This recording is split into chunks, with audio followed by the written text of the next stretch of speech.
Hello Magic Makers, welcome to Storytime with Mombierella. This is a young adult fiction and may be inappropriate for some younger viewers. The Odd Sisters, A Tale of the Three Witches by Serena Valentino. Copyright Disney Enterprises Incorporated, 2019. Dedicated to Tom Waits. I will search every face for Lucinda's, and she will go off with me down to hell. Tom Waits, Lucinda. Prologue. My mothers, Lucinda, Ruby, and Martha, are by definition odd, and they are sisters, identical triplet sisters to be exact. Many have remarked on their appearance over the years. The dark fairy Maleficent thought they were the most bewitching creatures she'd ever seen. Others have compared them to broken, neglected dolls, left out in the wind and rain to crack and fade. The most thoughtful observation was made by the great and terrible sea witch, Ursula. She said the Odd Sisters' beauty was so entirely out of proportion, it made them compellingly grotesque. I always found them beautiful, even in their mania, even when they made me angry. Even now, disappointed and broken-hearted by them, knowing just how cruel, destructive, and foul they really are, I still love them. In reading my mother's journals, Snow White and I have learned there is no witch alive who's more powerful than my mother's, except for one, me. If you're acquainted with the Odd Sisters story, then you know, long ago, they had a little sister named Cersei, who was tragically killed when the dark fairy Maleficent destroyed the fairylands in a fit of rage on her 16th birthday. This was a secret they kept from Maleficent.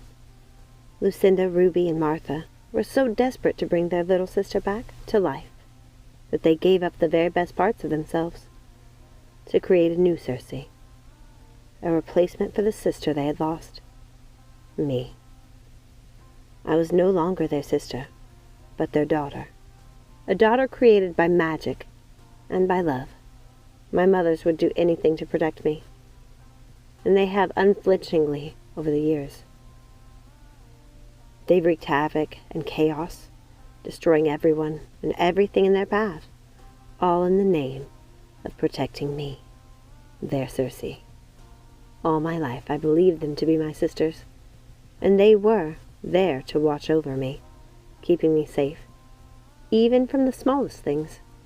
I always thought they were just doting and protective older siblings, because they were forced to raise me as their own daughter after something horrible happened to our parents, something too awful to tell me about. While we were growing up, Lucinda, Ruby, and Martha refused to tell me about our mother and father. They said they were protecting me from the truth, but the truth was, they were my mothers. Growing up with such protective mothers was a challenge, but their unwavering love and willingness to share their spellcraft made me thrive magically. From a young age, I could do magic that older witches could not, and my mothers always remarked that they thought my gifts were stronger than even their own. As I got older, I realized they might be right, because I was constantly surprised by my ability to do spells and cast magic so effortlessly. The problem is that it never occurs to me. More times than not, someone will have to bring it to my attention. The idea of using magic, or the fact that I've just performed a spell or magical feat without even knowing it. My mothers were always there to remind me and to protect me from any harm that might come to me. It wasn't until I was a bit older and found myself in love with the Beast Prince that my mother's overprotectiveness became brutal and vindictive.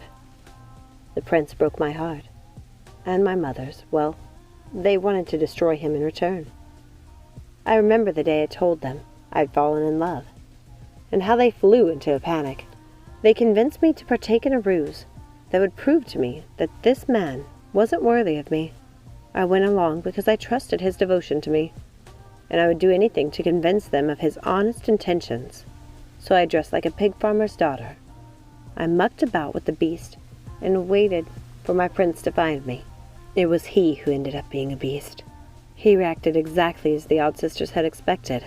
He was disgusted by me and withdrew his love. He was so vile and so cruel to me that I cursed him. With every foul deed he committed, it would be written on his face. If he changed his ways, then the curse would not mar his appearance. I gave him an enchanted rose from his garden to remind him of the love we once had together. When the last petal dropped, he would remain in the form of his own design forever. Like many witches and fairies before me, I gave him a chance to break the curse by finding and receiving true love. I thought it was fair. I thought I was giving him the opportunity to redeem himself. But the odd sisters had other designs. They drove him mad, lured him to the path of destruction at every turn, making sure he would turn into the horrible beast they saw residing within him. All that I could have forgiven if they hadn't involved Princess Tulip, Morningstar, and Belle. My mothers drove the beast insane with their constant torments. He treated Princess Tulip so abominably and cruelly that she flung herself off the rocky cliffs and into the sea witch's tentacles. Ursula spared her life in exchange for her beauty and her voice. Well, I retrieved both for the poor princess by trading them for Ursula's seashell necklace my mothers had magicked away from King Triton. I couldn't forgive them for putting Tulip's life in danger, and I couldn't forgive the horrors they put poor Belle through, all in the name of destroying the beast for his mistreatment of me. It was just the beginning of my disappointments in my mothers, and the start of my new role, righting the wrongs they had committed. I was so angry at them for putting Tulip's and Belle's lives in danger that I went away, refusing their summons. I hid myself from them in every way I knew. It was the only means I had to punish them, withholding my love, in hopes they would change their ways. Frantic, my mothers called on Ursula for help. She was a powerful witch, and I thought she could help them find me. Little did they know, she had kidnapped me and reduced me to a mere shell of myself, thrusting me into her dark garden with the other souls she had reaped over the ages. Ursula agreed to help my mothers if they promised to forge a spell, in hate, to bring down her brother, King Triton. Ursula was within her rights to take her brother's throne. Their father had left it to both of them, and Triton's treatment of Ursula was horrific. Had Ursula brought this plan to me, I would likely have rallied to her cause.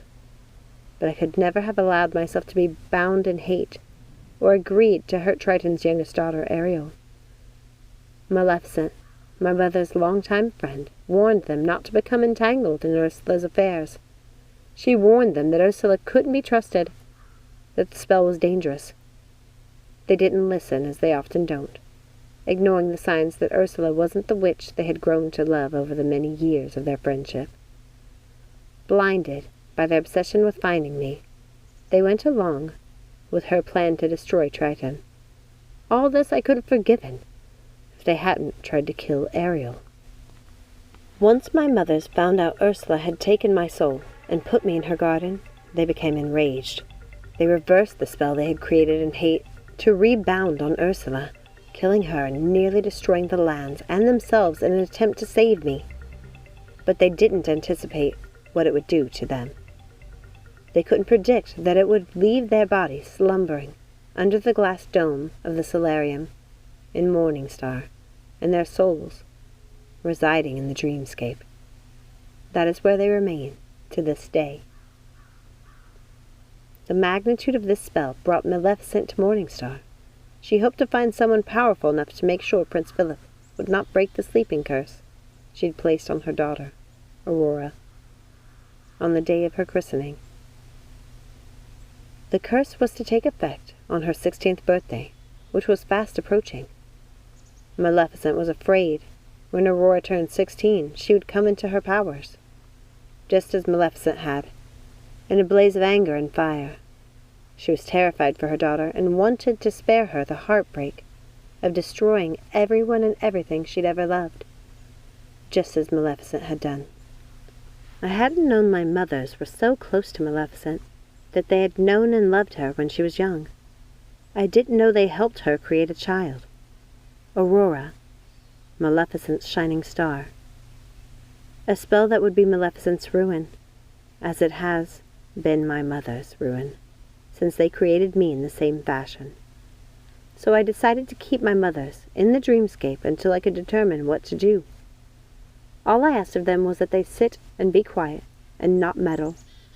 I needed time to help in the aftermath of Ursula's and Maleficent's deaths, and the destruction they had both caused with my mother's assistance. But they were not content with waiting. They were not content with sitting quietly while I cleaned up their messes. They meddled again, this time with Gothel, a childhood friend who was in need of their help. Gothel was a witch who lived in the dead woods, with her sisters, Primrose and Hazel, and their powerful mother, Minea. While reading Gothel's story in the book of fairytales, with every flip of a page I learned more about my mother's natures. I saw them as young witches full of potential and the capacity for loyal friendship, until they lost their little sister Cersei, the girl I used to be. That was when they started to change. The singular focus was on bringing her back to life. They succeeded, but the magic they used changed them. It changed me, too. It led to their madness. After that, every ounce of their beings was focused on protecting me. They refused to lose me again. They used and strung along Gothel, making her feel as if they thought of her as a sister. They took her mother's spells from the dead woods and used them for their own aims. When Gothel's sisters were killed in an attack by their own mother, my mothers promised to help Gothel bring them back from the dead. My mothers swooped in, making promises I'm sure they never intended to keep, all the while plotting to take Gothel's magic Rapunzel flower for themselves. Their goal was to restore Maleficent from the degenerative effects of the spell they'd cast to create Aurora. Meanwhile, I'm sure they blamed Gothel for my anger, because I caught them meddling once again. But the truth is, it's not Gothel's fault. Nor was it Maleficent's, Ursula's, the Beast, or Grimhilda's. The truth is, I've had enough of the destruction and heartbreak caused by my mothers. As I've witnessed this tangled web of events, following along with each story in the book of fairytales, I've noticed a pattern. My mothers wish to do what they think is good and just, but only when it comes to protecting me. Those who get in their way meet with disaster. I want to forgive them, because I know in their hearts they believe what they are doing is right. And who wouldn't do anything to protect their child? But what I can't forgive is their utter lack of empathy or compassion for those they tried to destroy for simply standing in their way. Tulip, Belle, Maurice, and Snow White. How they hate Snow White. The terrible things they did to her as a child, frightening her in the woods and tormenting her with threats of witchcraft, then giving Grimhilda a mirror, possessed by her abusive father, and driving her insane, and encouraging her to kill her own daughter. It's unforgivable. And though they've trapped Grimhilda in the mirror her father used to haunt, they still are not satisfied. They still hate Snow White. To this day, the reason remains a mystery to me. So as I sit here writing in my mother's journals, adding to their book of shadows, I wonder how I got here, how I came to find such a friend in my cousin Snow White. Without her, I don't know how I would have survived any one of these revelations. Without her, I wouldn't have had the courage to see my mothers for who they are. Snow has been my mirror and my guide, as I watch her distance herself from her own destructive mother. A mother full of grief and despair over the torment of her daughter. A mother forever pleading with her daughter for forgiveness. Snow is burdened with the task of making her mother feel better for her past misdeeds, as I am burdened by my own mother's treachery. Finding each other has been such a gift to both of us. I feel stronger having Snow at my side as we search together for the truth about my past and my mother's past. Therefore, this is my story as much as it is Lucinda's, Ruby's, and Martha's, because we are all one. Our fates are connected by a delicate silver thread, weaving us together, binding us by blood, by magic, and by a dangerous, all-encompassing love, I sit here in my mother's house, and I wonder what to do next. Do I leave my mothers in the dreamscape to punish them for their crimes? Or do I unleash them on the many kingdoms only for them to ruin more lives, all in the name of love? Even as I ask myself this, I already know the answer. It's become heartbreakingly clear. I am responsible for my mother's foul deeds, and there's only one thing to be done about it. I just need to find the courage to bring myself to the task. Thank you so much for listening. I hope you enjoyed this reading. If you haven't had a chance to, please take a second, like, subscribe, ring that notification bell, comment down below, share with a friend, and check out some of the other Villain series chapters and books as well. Join us next time, and remember, let it go and keep moving forward. Have a magical day. Bye!